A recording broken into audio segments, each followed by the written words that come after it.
Hi, welcome everyone to PopCultX episode 49 with your co-hosts Gabriel and Danny. Welcome again to another episode. Before we get started, we have a pretty cool announcement to make. So Danny, go ahead and take over. Yeah, thanks, Gabe.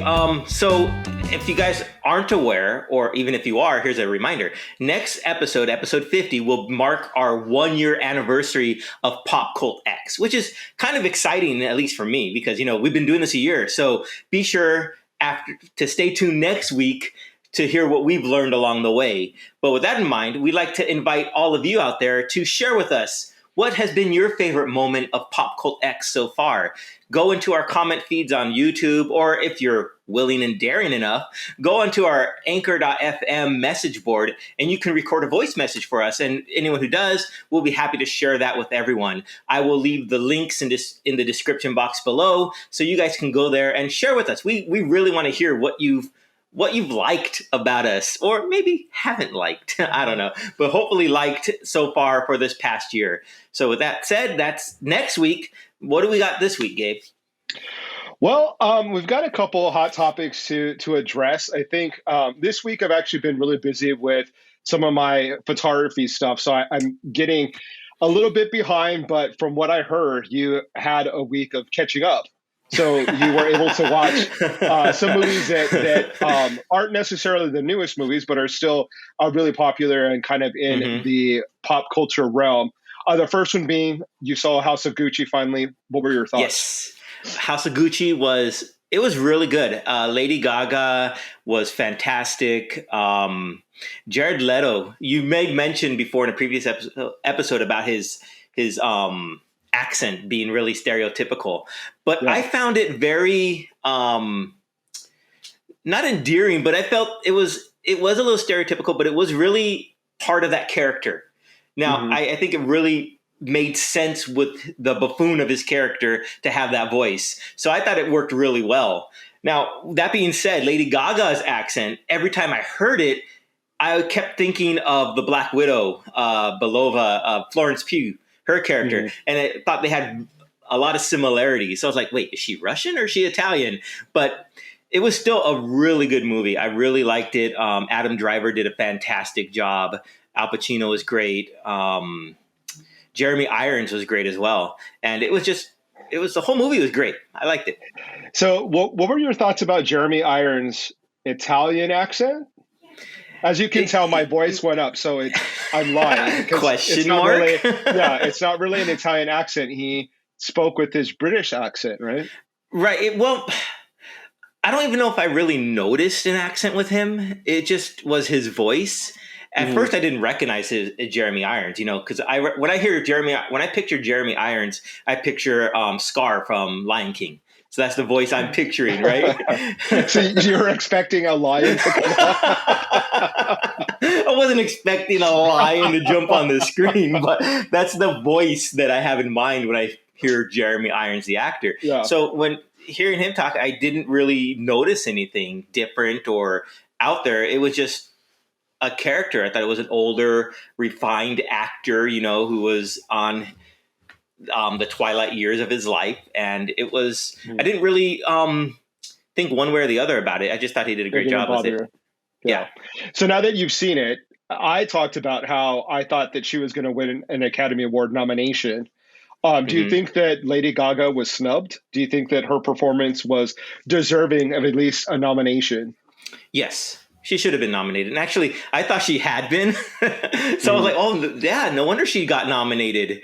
But I guess she wasn't, which is a snub. Yes, definitely she should have been nominated for that role. She did a fantastic job of embodying Patricia Reggione. Is that her name? Yeah. But she did a great job. She transformed into that character, not just in her voice, but also in like her body movements, everything. She really took on that character and really transformed, like I said. And I keep forgetting how good of an actress she is. So every time I see her in a role, it just reminds me. Yeah, I agree. I think that she definitely should have got nominated. But I mean, based off of her trajectory from A Star Is Born to now The House of Gucci, she's obviously going to be considered she's a good actress. So I Yeah. think it's going to come one way or the other. Oh yeah, She definitely. has a long way to go. As far as future films, hopefully she'll be able to make more movies, and she'll eventually will get that recognition. So it's Yeah, I really mean, cool, if it took that long for DiCaprio to win it, right? she has plenty of films left in her, and she'll be nominated, and eventually she'll win one. Yeah. So what other things did you catch up on, or what other I movies or films? well, I'm glad that you took a little break from your pop culture and allowed me to catch up because I was able to watch also West Side Story, which is Mhm. also fantastic. And the speaking of pop culture and nominations, Ariana DeBose, is how you say her last Mhm. name, nominated for Best Supporting Actress. She won already the BAFTA Best Supporting Actress and the Critics' Choice, and I think the Golden Globe. So she's already won awards for that role, and I'm sure as Anita, and I'm sure she will win for the Oscar because she was fantastic, Yeah. singing, acting, dancing. It was just all three. She just was above and beyond. I think the rest of the entire cast in that movie. Yeah.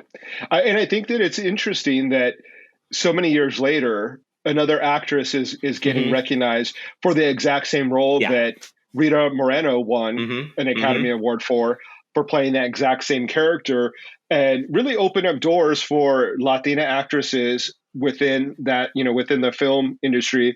And then here you have someone who is also, furthering the opportunity, or Right. the representation for Afro Latinos, because Hmm. you know as we know, unfortunately, the film industry, when they do cast Latino people, they tend to cast either white passing or Yeah. lighter skinned Latinos. And so, definitely it was revolutionary, or, it was, Rita Moreno, opened up doors for Latinos. But, then we realize, okay, well, that was great that she did that. However, now, that the door's open, a little bit, let's Hmm. open up the doors fully and embrace the whole community, whether they be Afro Latino or not, and other people from different various diversity dimensions. So, really kind of cool. I think that she's a shoe in to win, and I think it's a cool Hollywood moment to have two great actresses winning for the same role. Yeah, that's It's really kind of cool. cool. It's really Hmm. neat. So I thought the whole cast was really great, but Yeah. she definitely was a standout. Well, I mean, I agree with you. But also Rachel Ziegler, who played Maria, she was great. The actress who played Anybody's, what was her name? I have it here. Um, Iris Menas, I think is her name.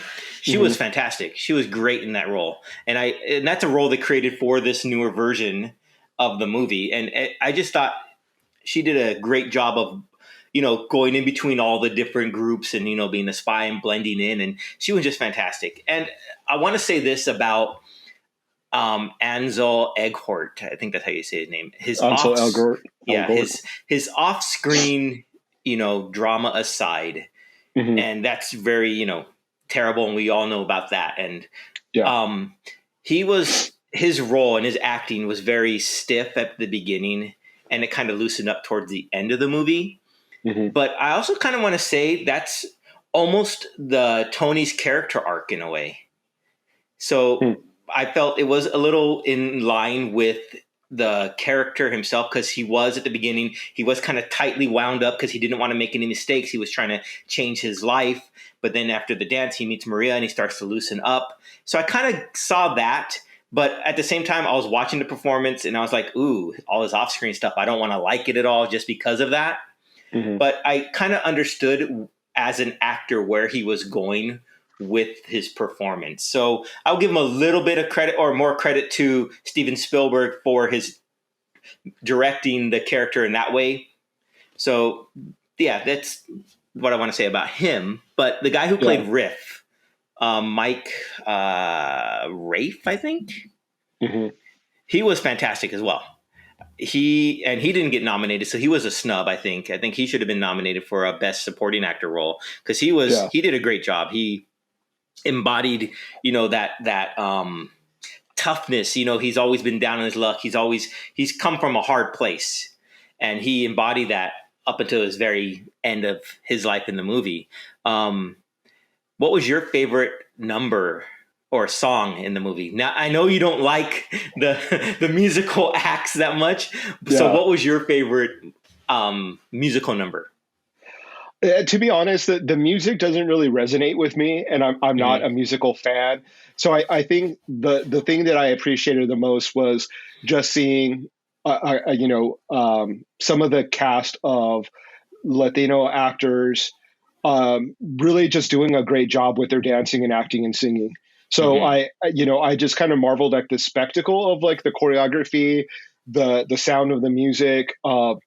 I can't really say that any of the songs in particular really resonate with me, or that I was like singing along or will sing along to them. They were beautifully arranged, so I can respect and recognize that they're very well written and composed. However, that's just not my thing. So, Gotcha. what about yourself? Myself. Well, I've seen the original, so I know Mhm, how the original songs were and how they were staged. But I really liked how they did G Officer Krumke when they were all mhm, in the police station, and I thought that was such a change from the original. In the original, I think they're out in like the basketball yard, and that's where the officer comes around. But to have them all there in the police house and how they were playing that up, that was such a joyous moment for me to watch that as a musical theater fan, I guess. And mhm. it was great. I enjoyed that number the best, I think. Yeah, I've still yet to see the original, so there was nothing for me to compare it to.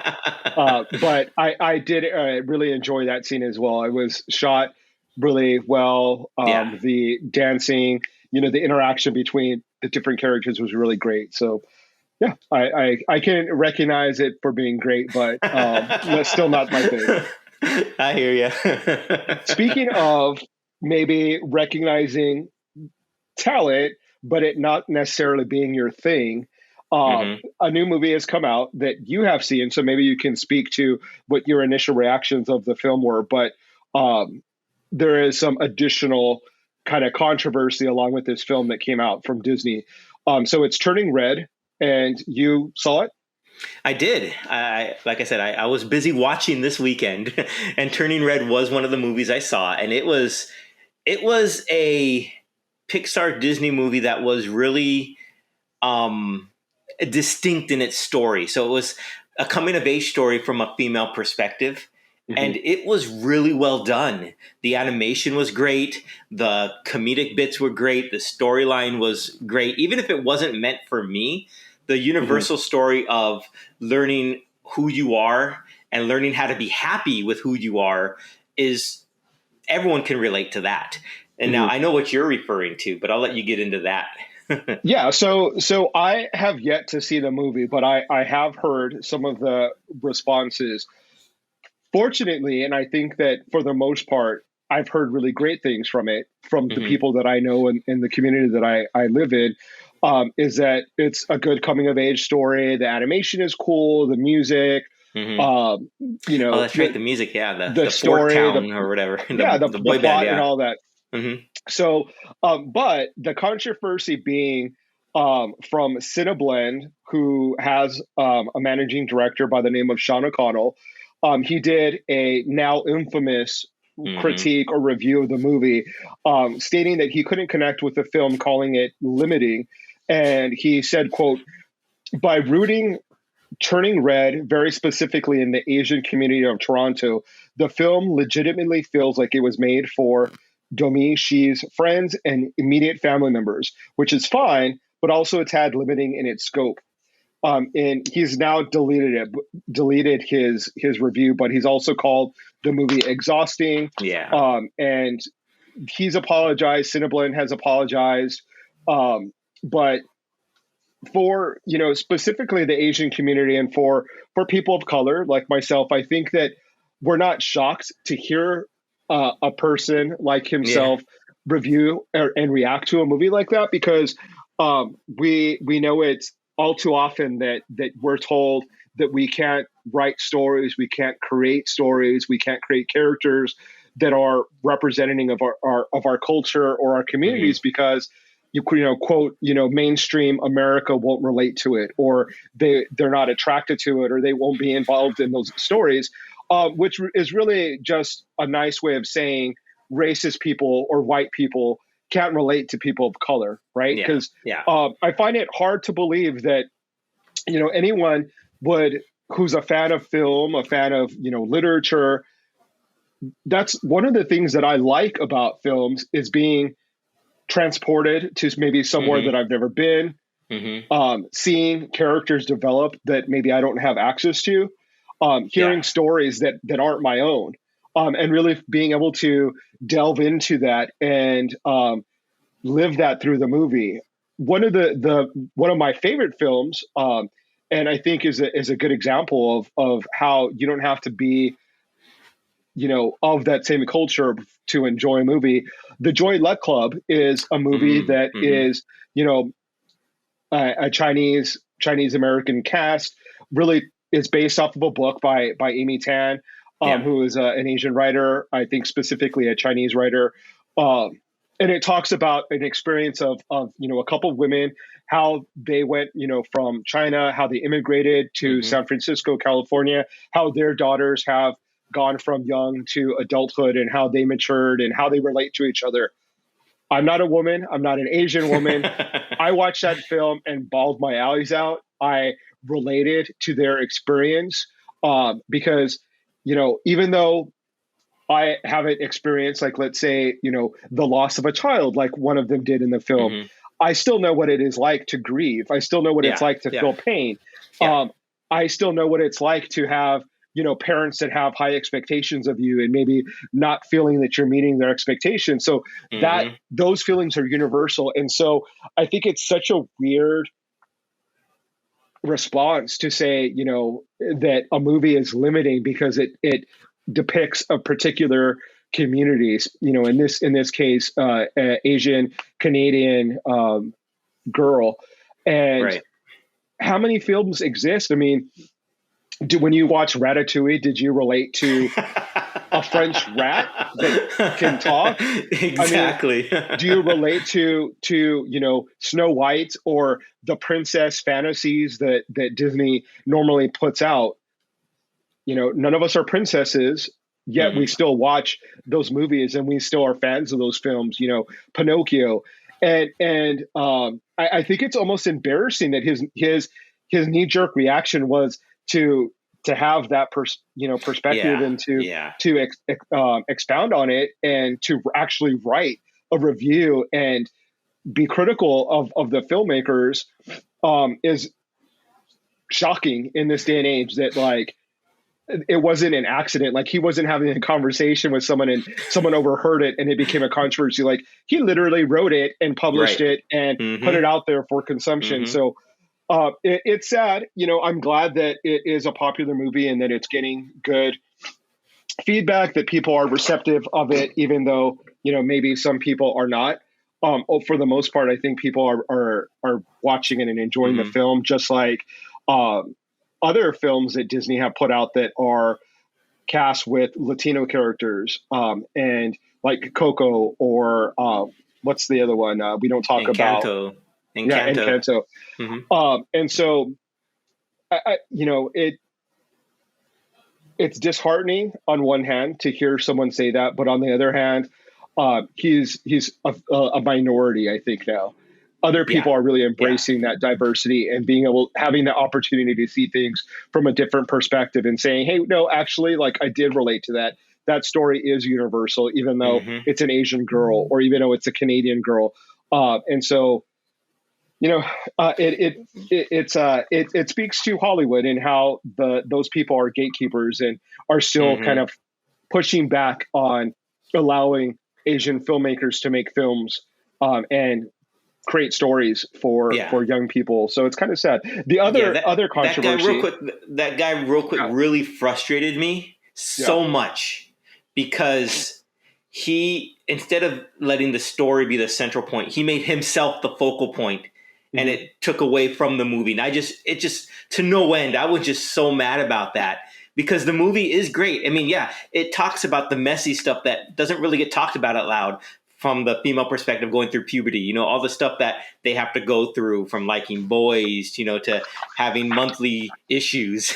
and Yeah, and they say that they talk about the messy stuff and they embrace it and it tell the story of, and it's a story that people can relate to, at least female, and it needs to be told. Why not? Mm-hmm. And if you're not ready, your kids aren't ready for that type of movie, maybe you wait a couple years to show it to them. So Yeah. yeah, that guy really made me mad. Yeah, and in this article that I mentioned earlier, there's an expert within sociology. She's a professor at Biola University, and she's written a book called "Real Inequality: Hollywood Actors and Racism." And she said that that she's this character. She's just an average 13-year-old girl who has this puberty issue. So I think it's funny because it's actually probably the more relatable representation of Asians, the most humanized version. And for O'Connell, this critic, to say that the film was made for a narrow group of people, it's because it's the centering of whiteness and it just the ego of, if it's not about me, it's not valuable, it's not legitimate. If it's not a story about white male cis man, right, then it's not worthwhile. And you see that, even within comic books, we have some really creative people writing these stories about, female superheroes, gay, LGBT characters. And we see this pushback by typically straight, white, cis males saying, no one's interested in that. Those books aren't going to sell. And it's so funny how they feel like if it's not about them, then it's not worthy of publication, or it's not worthy of being created. But yet, like, they still believe in, Superman flying. Like, it's not about you because you're not from Krypton. Right. You're not strong. So you have the ability to live in a fantasy realm, but you want to limit it only to characters that look like you or that sound like you, which is so ridiculous. So it is. It's really sad. The other thing that I think the controversy about this movie is that it does talk about, I think, puberty and her getting her period and all of that kind of drama that ensues when a young girl is entering that phase of her life. And I think some conservatives are saying that it's not right to have that in a Disney movie, that's like a topic for, older audiences. And it's like, that's actually occurring to kids. So like, I'm not a parent, but when that happens to your child, do you ignore it? And you're going to talk about it, right? Like, because it's a natural occurrence. It's so ridiculous that we're now seeing things in our culture where it's like adults are like putting their fingers in their ear and like, la, la, la, la, la, nothing. I can't hear it. If I can't hear it, it doesn't exist. Like your kid is going to say the word gay, Florida. Your kid is going to go through puberty, conservative Christians, and you're going to have to deal with it. You can't just hide and put your head in the sand, or worse, make women or young girls feel bad about their bodies and ashamed. Exactly. Because that's what typically happens, right? That it's shame that they're introduced to at a very young age. And so kudos to these filmmakers for creating a funny movie that young people can watch and maybe understand and relate to, because they're going through puberty and they're going to experience it if they're not already experiencing it. So I say great job on that. Yeah, don't listen to the haters. Exactly. And it's just a metaphor for say a woman's period, because she never really says that she has that, right? The mom assumes it, but they don't really say it straight up that that's what has occurred. It's just this curse that the family has of turning into a red panda. And it happens to happen to Maylin sooner than they were expecting. So it's a metaphor for it, but they don't really say it straight up that that's what it is. But I do appreciate the fact that it opens up that dialogue maybe for parents. It maybe gives, I know for me, I don't know, I didn't have to have that talk with my mom. I know my sisters did, but I'm sure for some people it could be a little uncomfortable, even though everyone of that gender went through it. And maybe this is a little helpful, opens up the dialogue. Mom, what is that? What are those for? And it makes it a little, I would assume it would make it a little more easier and more comfortable to talk about it and a little more opening for it. Well, and not only for young girls and for women, but, what is the harm of brothers seeing and True. understanding Mm-hmm. fathers, Mm-hmm. then those boys, potentially grow up to have wives and daughters, Right. or, True. partners, or, and they can sympathize. And instead of it making it, this thing that we don't talk about in society, that you deal with it because it's part of being human beings. Like, how Yeah. ridiculous is it that it's like this taboo thing, and it's like that Mm-hmm. happens to a lot of women, and it's natural. It's part of your human body function. Like, it's so ridiculous. Like, Right. that we have men that are afraid to say the word menstruation, or to buy feminine hygiene products, or to be seen carrying them. Like, Mm-hmm. it's just such a ridiculous thing. Like, it's just Yeah. like, let's open it up so that people can talk about it and not feel ashamed. Everyone in the family, because it does impact everyone, right? Like, I Mm-hmm. mean, if Mm-hmm. your sister is going through something, I'm not saying like it has to be like an intense conversation, but like, yeah, why would not the family have maybe a small, a talk, not to embarrass everyone, or whatever, but at least educate Yeah. them.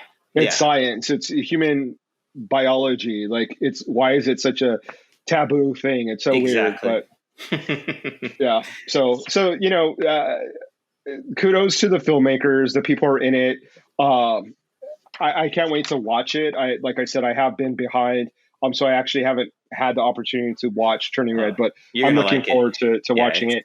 It's really There fun. is a part of me that's like a little, I'm not the happiest right now with Disney, with their Mm-hmm. support of what's going on in Florida, and their political contributions and alignments with Which is with interesting because I think both Lucasfilms and Marvel Studios have both put out statements in basically saying, kind of almost trying to distance themselves from Disney, and saying that mhm. they support the LGBTQ community and that they're always going to stand for that and whatnot. And yeah, I know what you mean, because I think Disney's getting a lot of I don't want to say subsidy. I can't even say the word, so I won't. They're getting a lot of tax breaks, I think, for Disney World or whatnot in Florida if they Yeah. support that or whatnot. So, but I find that interesting. Yeah, I really do. and it is interesting. It's also aggravating, upsetting, Yeah, sad that yeah. a company who has, you know, within its organization, LGBT community members, Mm-hmm. employees, Mm-hmm. and they're turning their back on them. They have fans who have supported their films, their theme parks, their books. I mean, everything that they Yeah, own, they've yeah. supported, and it almost seems like a betrayal. And so, I'm not going to say that I'm going to ban Disney, and I'm not going to go to Disneyland, or, I'm because I mean, it's hard to be able to purchase anything without having that parent company support, or do Yeah. something that you may not be politically, in support of. But at the same time, like, we do have to vocalize our opposition, to Disney and to that particular bill in Florida, so that they know that they should not be doing that. That, Mm-hmm. there are consequences for them, um, you know, doing something of that nature. So yeah, so I don't know if I'm going to be running to go watch Turning Red on Disney Plus at the moment, but I mean, I do have a subscription to Disney Plus. I don't think we're canceling it at this time, at this moment. But hopefully, this is a learning moment for Disney and for their leadership. I If hope it's so. not, then they need to replace their leadership, because Yeah. in this day and age, it's kind of ridiculous. And without getting, too involved into the politics of what's going on in Florida, it kind of goes hand in hand with what we're talking about with Turning Red, about how there's issues that are, kind of taboo with children, and, oh well, are we going to talk about puberty, or a girl menstruating, or having crushes, or are kids allowed to discuss their sexuality at a young age? And the thing that I find funny is that for heteronormative people, they don't have a problem, when they see a young boy and a young girl, like, oh, you guys are going to grow up and be boyfriend and girlfriend, or like, oh, look, Yeah. they have a crush Yeah. on each other, Mm-hmm. or give her a kiss, give him a kiss. Like, that's fine for them. Mm-hmm. But the second you say, maybe a 6-year-old is expressing in the way that they can, obviously not in sophisticated terms, but expressing that maybe they're not on the binary of Right. straight or gay, or maybe they're having attractions to and attractions in the way that a 6-year-old would have, um, and that's inappropriate, or that they're too young to have those kind of feelings. But yet we project that on straight kids all the time. Mm-hmm. Very true. I mean, you see that at like beauty pageants, little girls strutting around in outfits. Well, they're not too old. They're not too young for that. Exactly. You see, people taking their little boys and having them pose to girls next to girls in like bikinis, and, oh, look, he's got a crush on you. Like, that's Yeah. normal. Yeah. But so it's really weird that people can pick and choose what they feel is appropriate for kids. And it's sad that, I don't know, politically, it's just kind of a weird. Florida and Texas, they're like neck and neck of like places I don't ever want to go Don't forget to. Idaho now. Yeah, and Idaho is like, who goes to Idaho? But Texas, like, I may fly into every once in a while to catch a connecting flight. Florida, it's just Miami. In my head, it's like Miami or Key West. Outside of that, Florida doesn't exist to me. So that, I don't know. That's my 2 cents in regards to some of that. Anything else that you watched or that you caught up on? Well, I watched some other movies and shows and whatnot, but we'll save those for another day. What I want to know is there any updates to the Kanye West Kim Kardashian? Oh, yes, of course. Yeah. So I just found this out today, so I'm a little behind even in my gossip of the Kim Kanye West debacle. But apparently on Sunday morning, Pete Davidson, who is Kim Kardashian's now partner, that Kanye West has now been going after nonstop. Mm-hmm. We talked about in one of our last podcasts, he calls him Skeet instead of Pete.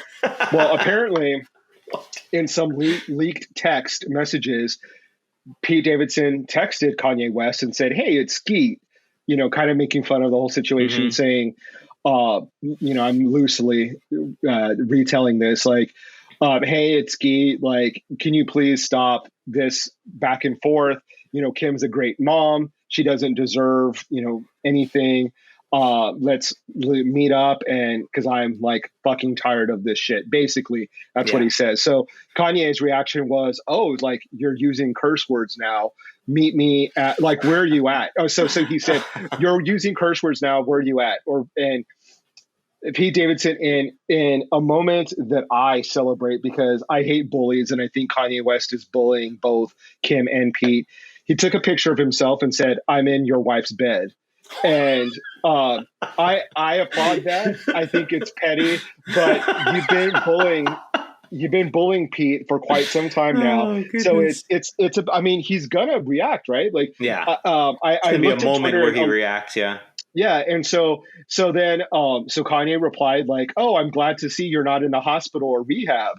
And so then, without missing a beat, Pete said, "Yeah, it is great to go in, get help. You should try it sometime." And because, people are saying that Kanye has mental health issues, Pete Davidson has famously sought treatment for his mental health issues.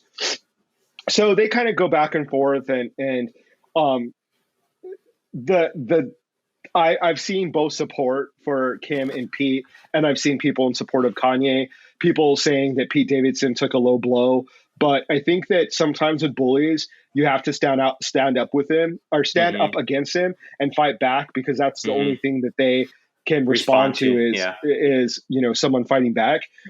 And so now Kanye is like, "Oh, he showed his true colors," and it's in typical bully fashion, like then now turning it around and saying, like, "Oh, he's the bad guy that I've always been saying he is," but really he was just defending himself at this point, right? Right. So that's the most recent. Kim commented on a Instagram post that Kanye was complaining about not seeing his kids, and she's like, "What are you talking about? You were just at my house picking up the kids to take them to school." So I feel like they're both Oh, using goodness. the media to spin their own narrative. Yeah. She saying that she's the sole support of her kids, which, obviously I think that Kanye is at least probably financially supporting his children. Like, I don't think anyone Hmm. doubts that he is doing that. Not that he's behaving in the right way. And then he is spinning the story to make it seem like he's like this poor, victim father that just wants to see his kids and love them. And so it's a whole mess. Like, it's just really unfortunate that now Kanye West is going after Pete Davidson's friend who leaked the text messages, and there's text messages of Kanye saying like, "Where does this guy live? I want to find him." And his friends are so it just keeps escalating and escalating. So it is somewhat worrisome that it may get to a point where someone gets hurt, which hopefully Hmm. it doesn't, Hopefully because not. we're talking about an influencer, a musician, and a professional comedian. Like, Hmm. it really shouldn't be that big of a deal. Like, Right. this isn't like world politics. Like, we're not talking about like Biden and Putin here, or Russia, US, China. Like, this is a love triangle with really rich people that Yeah. don't, so hopefully it doesn't see that we don't see like a tragic ending to this. And maybe everyone comes to their senses and like, let's just work it out for the kids, because I think that's the real victims in this situation Hmm. is people, these young kids seeing their parents go at it in the public eye. So it's really unfortunate, but the saga continues on Twitter and Instagram. It is almost like a performance art. Yeah, it really is. It's like a soap opera that we get to watch, but it's real. Yeah. Yeah. Wow. And the thing is that what's funny is that, as is often the case in pop culture, you have people that are fans of Kanye, people that are fans of Kim Kardashian, Hmm. and neither one of them really budge. He can do Yeah. anything, she could Hmm. do anything, and they're still gonna support the person that they're Yeah. a fan of. And so it's just a weird. I mean, it reminds you that the term fan comes from fanatic, which has fanatic, I think, has a little bit Hmm. more of a negative connotation than fan does. But you have people that obsess about Kanye West and Kim Kardashian and their lifestyles, and they support them, good, bad, or indifferent. Sort of when Trump said, my supporters will support me even if I go down to Fifth Avenue and shoot someone in the Hmm. head. And it's true. Like, Hmm. you have people that support people regardless of what they do or say. And that's kind of sad. Like, you would think that if you were a fan of an individual, and let's say they're expressing, or their behavior indicates that maybe they have mental health issues or drug addiction, as a fan, you would assume that maybe you would say, go get help.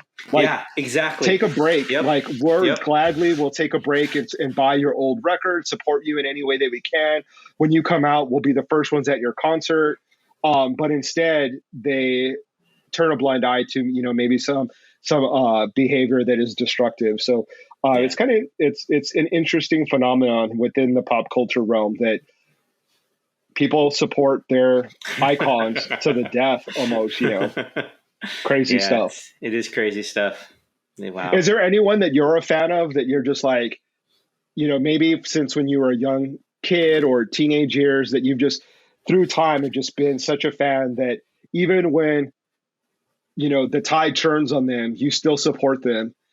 I'm Hmm. assuming that maybe it would be sports related, like a team, like, some people are diehard fans of the Raiders, regardless of. Well, yeah, I'm a diehard baseball fan for the Mhm, Padres for San Diego, but and they've gone through a lot of tough times, mhm. and now like they started to build up, so they've excited their fan base, right? So we're excited for what's coming up because they have a promising future, and then their bright and shiny star gets injured in the off season, doesn't tell anybody for a couple months, and it comes to the new spring training for this season with a broken wrist.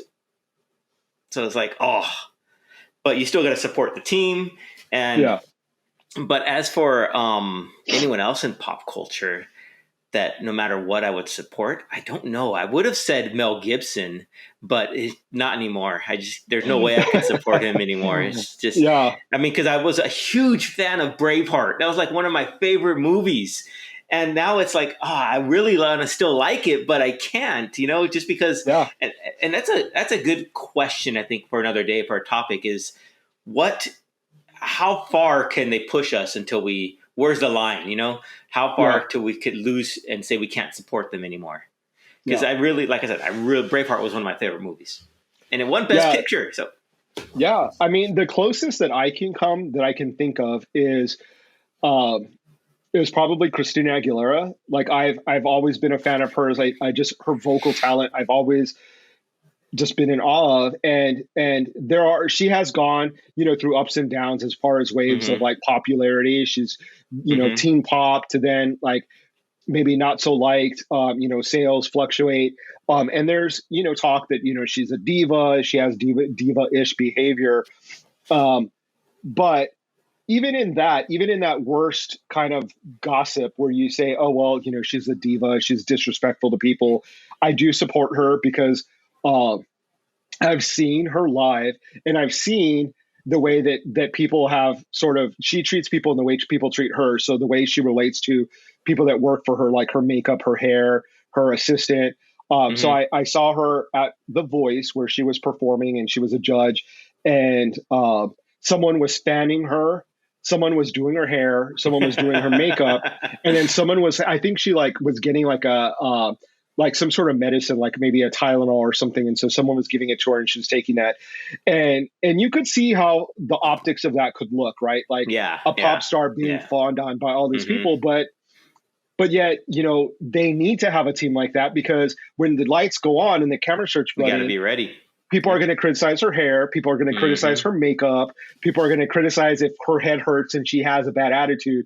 So, like, all of those things sort of support the machine that is the character Yeah. or of being a pop diva. So I forgive that in her, whereas other people don't. They're like, oh, I Mm. can't deal with her attitude. I overlook that. I don't think that's something that's unforgivable. But I can't really think of anyone else. Like, I don't think anyone that I like a lot has done anything really negatively um, to where, I had to face the opposition and kind of fight for them in like a Twitter war or anything like that. So I don't think I go as hard as a lot of the other fans or, fandom, when we see like toxic fandoms of like Marvel or, I know, right? comics, and Yeah. there are some really toxic fandoms hmm out there. Beyonce's fans will fight tooth and nail for her, or Taylor Swift's fans. hmm And so I don't think I participate in that, but I don't know. Maybe if push came to shove and someone really came for Christina, maybe I would, but I don't know. Well, In I guess other that's the news, thing. How much would you defend and go to at bat for them, right? So, yeah, like, would you be willing to die on that hill? yeah, Like, if you're a fan of like Bill Cosby, some super fans of them still are fighting for him, and that's yeah, crazy to me. With all the stuff that's been proven, he went to jail for it and everything. Like, how yeah. could you still fight for that? I don't know. Yeah, I mean, and we saw people like still defend even in like the darkest times of Michael Jackson. Exactly. People defended him, hmm and I think that it's partly is because fans, because they consume all of the product that they put out, they start to think that they know the star on a Yeah, personal level. that's They're true. like, there's no way that he could do that because he's such a great person, and it's interesting because like I don't think that there's any stars that I feel like I really know. Like obviously, like I could read biographies, I can watch documentaries, but you never really know them because it's part of Hollywood. Like they put out Right. a product. Right. There's Exactly. publicists and hmm managers that make sure that you don't see them in a bad light. Um, so yeah, definitely. I mean, I don't know if I would really fight over anyone, but I have defended Christina on certain aspects of people saying that they don't like her music style or vocal style, and in a See, but sense, that's like I defensible. That's easily yeah, defensible, right? Because yeah, it's your taste. You like that, the huge voice and whatnot, and yeah, that's easily to defend. Whereas opposed to someone's characters maybe off screen or away from the limelight and what they do there yeah. is not as easily to defend. Yeah. Yeah. I think Mel Gibson is probably the best example of that, of how Hmm. a man can be a brilliant actor, director, but go off the fucking deep end and then just really cross the line. I mean, Hmm. there are very few people that support him nowadays, and uh, I think that's deserved. Like Yeah. I am on. We've already talked about this, but I am not on Team Gibson. I am definitely not. He could retire for all I care. Like, go to the Outback, retire, hang out with your family. I don't want to see any more movies, any films, unless it's like a real big, like mea culpa, like him really apologizing and doing a documentary on you know the effects of anti-Semitism Yeah. and overcoming that. Then I would That's say, okay, true. he took the time to really see how his words have meaning and power and impact people's lives, and and then not only take that understanding, but then go that extra step to combat it, to say I was part Hmm. of that Hmm. ugliness of humanity, and now I'm going to be proactive in trying to combat it. Yeah. Then maybe I would be willing to, but I don't think we'll ever see that from him. So I Come on, I Mel won't hold my Gibson. breath. I want to watch Braveheart again. That's a really good point, though. Is that once you know that they've gone too far and you don't support them, can you still go back and enjoy the art that you've Exactly. already appreciated? Can That's you the go hard back and part. watch Braveheart and see him and not be disgusted? I can't right now. No, Yeah, I can't. And maybe I don't know if I want to say after he passes away. I don't know if maybe in the future one day I'll be able to revisit it. But right now, no. yeah, It's yeah, and just it's valid. I think that's. I mean, he attacked personally the community of which you hmm are a part of, and right. and so I think that people minimize that trauma, minimize the effect that it has on people. Like, oh, just get over it. Like, it's not that big of a deal. But it's easy for them to say, right? Like, it Yeah. doesn't impact them on a personal level that it does for you. And so, yeah, there's certain things that I do and I don't like. David Bowie has had some controversy with, some past hmm things that he's done, and I still listen to David Bowie. Yeah. I don't know how bad that is, but I do listen to him. I can't listen to R. Kelly. No, I can't Every either. time I listen to Which, R. Kelly, I think of the things that he has done, and right, it which is grosses me bad out. because I hear "I Believe I Can Fly" come on. I start singing along to it. I'm like, oh wait a minute, I can't do Yeah, that because yeah, yeah, he's just a terrible person. Yeah. yeah, and that's their cross to bear. They ruin their legacy by hmm their actions, Yeah. and it's sad because they were really great artists at one point, and they probably hmm still are. They're still probably capable of creating and putting out great art. And in I think we might even be seeing that in real time with Kanye West. Yeah. Is he That's true. destroying his legacy right now by displaying what some could categorize as misogynistic, abusive behavior? And Well, and it all comes down to what you said. His fans, yeah, they won't budge with that. They don't. It doesn't seem to bother them because they're on his side. So no, yeah, I think maybe down the road, people might take time to reflect on what's going on, and especially if it turns out. And I read this tweet. Imagine if O.J. Simpson and Twitter had been a thing back then, right? yeah, Imagine what kind of tweets and how that would have progressed along there, and just hope and pray that we're not seeing the same thing play out. yeah. So. Yeah. And that's a sombering thought. I don't know, maybe to end that topic, but Yeah. put that to And bed. on But that note, uh, yeah, the other thing that I had kind of spent my time not watching or reading stuff is I've been adding to my comic book collection. I mean, there's just a ton of good stuff coming out right now, hmm and so speak to that almost every time we come on, is like, it's such a good medium for storytelling it and really is. artwork. So hmm please go out and support your local comic book stores. They need you to buy. Yeah.